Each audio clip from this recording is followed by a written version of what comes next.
The Bible teaches on marriage in a number of different ways, and I think the most important ones that I tend to go back to again and again are obviously starting in Genesis with the creation and God creating male and female. Both a man and a woman are in his image, equal and yet different, and wonderfully different.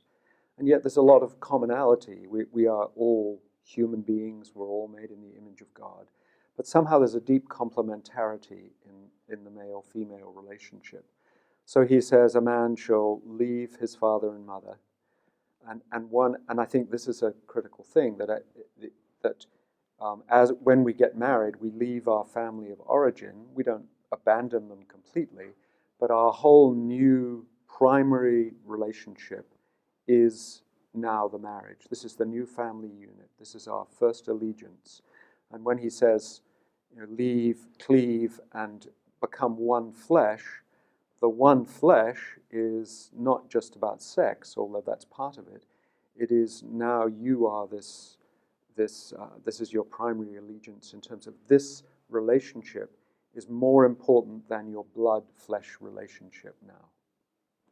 So the leaving, the cleaving, and problems come in marriage when couples don't leave their family of origin. They're too emotionally attached to them. And then, I guess, going on, there are lots of examples all through Scripture of marriages that have gone wrong and marriages that are good. And in the story I love the story of Ruth and Boaz. Here is a really wonderful man who treats this woman with incredible dignity. But if you go on then into Corinthians, 1 Corinthians 6 and 7, where Paul is talking about marriage and about sexuality and about singleness. But one of the things that you really notice there is he talks about the mutuality of husband and wife. It's not as if the husband owns his wife's body. And for teaching at that time in the Roman, the Greek culture, that was pretty radical. To say that you each own each other's body, you are each to give to each other what the other person needs in the sexual area, to be sensitive to the other person's need is an amazing thing. So I think mutuality in marriage is incredibly important.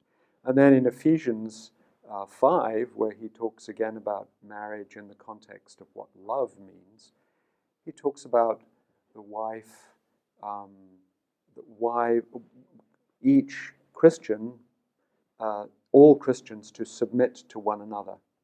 And under that heading of submit to one another, then he gives examples of how wives submit to husbands and love them and respect them, and husbands submit to wives in the way of they are willing to lay down their lives for their wives, a sacrificial. And he talks about the concept of headship in marriage, and headship isn't ruling over someone, it's much more the concept of servant leadership. And it doesn't, I think in good marriages, it doesn't emerge very much. It's not as if the husband is always making all the decisions.